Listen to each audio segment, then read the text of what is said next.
that time of the year when there's so much excitement in the air with lots of merrymaking. And that's why this week's edition of Health News is on how to make this festive season as healthy and safe as possible. But as everyone prepares for the festivities, a 5-day warning strike by members of the Nigerian Medical Association disrupted medical services in public hospitals around the country from Wednesday, December 18. We have details for you on our news corner. Ultimatums were given, several dialogues held, but it all didn't yield the desired result for the Nigerian Medical Association, and so the NMA called out its members for a 5-day warning strike. Following a 15-hour meeting, the Nigerian Medical Association, through its leadership, said for over 5 months, the association has recurrently engaged the federal government through the Federal Ministry of Health, the head of the civil service, and the Ministry of Labor on issues bordering on some health sector challenges. Some of the issues include inadequate funding of doctors' residency training program, decayed infrastructural and equipment in the health sector, reconstitution and inauguration of the Medical and Dental Council of Nigeria, problems with the implementation of the Integrated Payroll and Personnel Information System IPPIS in federal tertiary hospitals, selective skipping of paramedics from level 10 to 12, and consultancy appellage granted to some paramedics, which the NMA says will bring about confusion with regards to who is in charge of patients' management. Of all these issues, the NMA agrees that only the reconstitution and inauguration of the Medical and Dental Council of Nigeria has been realized. you recall that the NMA first issued an ultimatum on the 2nd of September following the intervention of the Ministry of Labor and Productivity.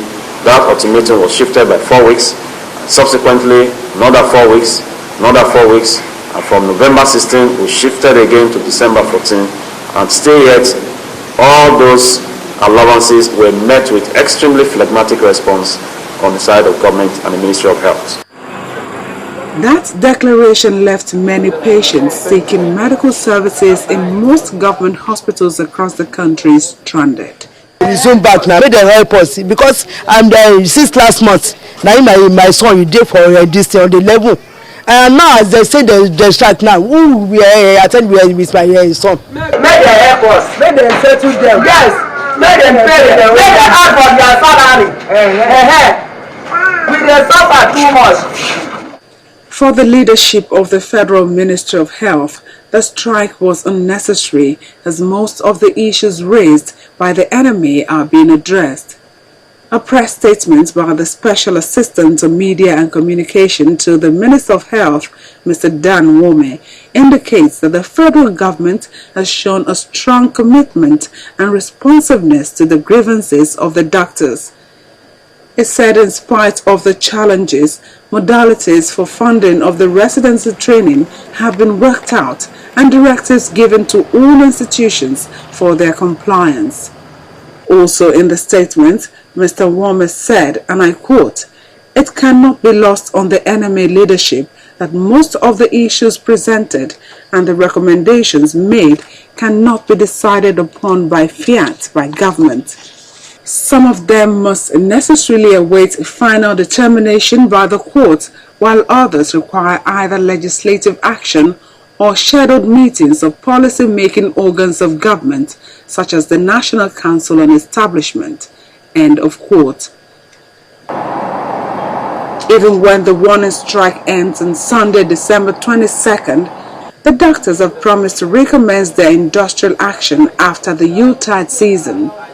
The question on the minds of many is, where is the place of the patients and their family members in all of this?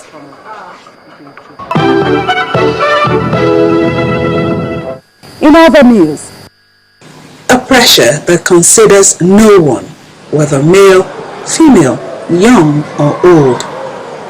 With an estimated 30% prevalence in Nigeria, high blood pressure remains a national public health challenge. In this war, the challenge of tackling this silent killer is being discussed by members of the Hypertension Society of Nigeria. Some of the recent studies on prevalence of hypertension in Nigeria, the one that came from IFE in 3 rural communities of 1,000 adults between age 15 and 90 years, using blood pressure cut of 140/90, prevalence was 26.4%, and using 160/95, it was 11.8%. And this was published this year. Now, we can take hypertension as a gateway for us to manage cardiovascular disease. So every time you come across a patient with high blood pressure, it offers the opportunity to intervene in managing the total cardiovascular risk of that patient. And this is not really known as of now in our clinics. The management of hypertension is quite important, but equally significant is the issue of prevention.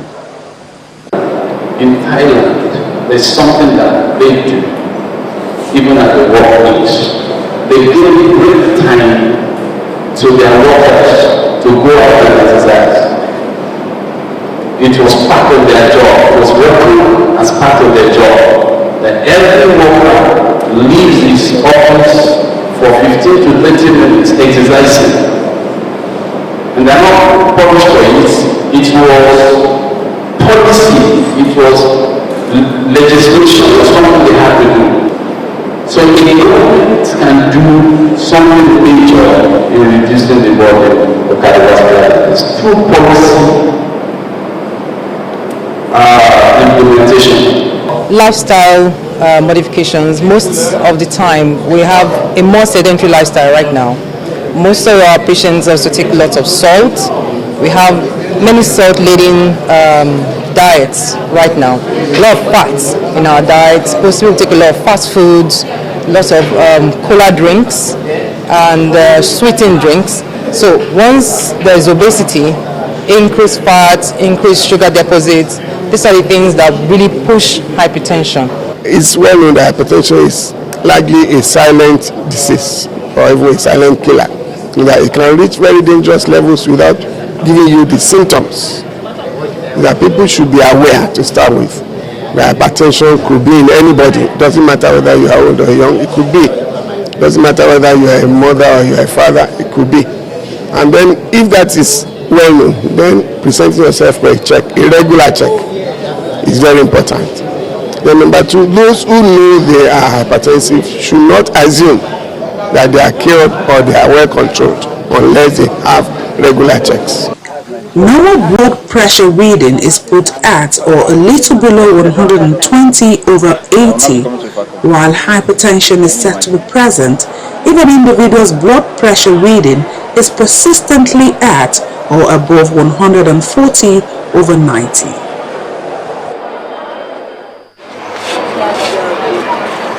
Cutting maternal deaths in Nigeria involves increased availability of family planning commodities and the strengthening of the primary health centers across the country. The president of the Society of Gynecology and Obstetrics of Nigeria, SOGON, Dr. Fred Achem, and the chairman, Lagos sector of the society, Dr. Rotimi Akinola, at a news conference in Lagos, speak on family planning and development in Nigeria and improving maternal and newborn health. We live in a country, we live in a world where even family planning is misplaced for promiscuity. We live in a world where women don't want to give where men don't want to give their wives permission to do family planning. So there's a lot of work to do. And you particularly talked about hard to reach areas, areas that are prescribed by religion and culture that cannot have easy access to family planning. But you'll be surprised, working with Mary Stopes in Nigeria, we're finding that even in some of those areas, stock out has become a problem. As we educate more women, as people get to know, and even as the men got to know the need for family, remember that family planning alone can reduce maternal mortality by at least 15% if it becomes useful. Today, contraceptive prevalence in the world is over 40%. In our country, according to the NDH survey 2008, we are still less than 10%. One major factor that has been found to be key in the reduction of maternal mortality is the presence of a skilled birth attendant at delivery. So if we develop the primary health care center such that you have people who have prerequisite knowledge, skilled birth attendants, it means that really you are moving the services down to the grassroots. Finally, Greeks have expressed concern over air pollution as the Greater Athens region hits dangerous levels from the use of fireplaces, causing the government to issue a health warning and offer free electricity to the poor. The Ministries of Health and Environment issued a warning advising the public to avoid lighting their home fires after high levels of pollution were recorded from the burning of wood. Smog from fireplaces is most evident at night, blanketing the skyline with a thick white haze, smelling of charred wood and making breathing difficult.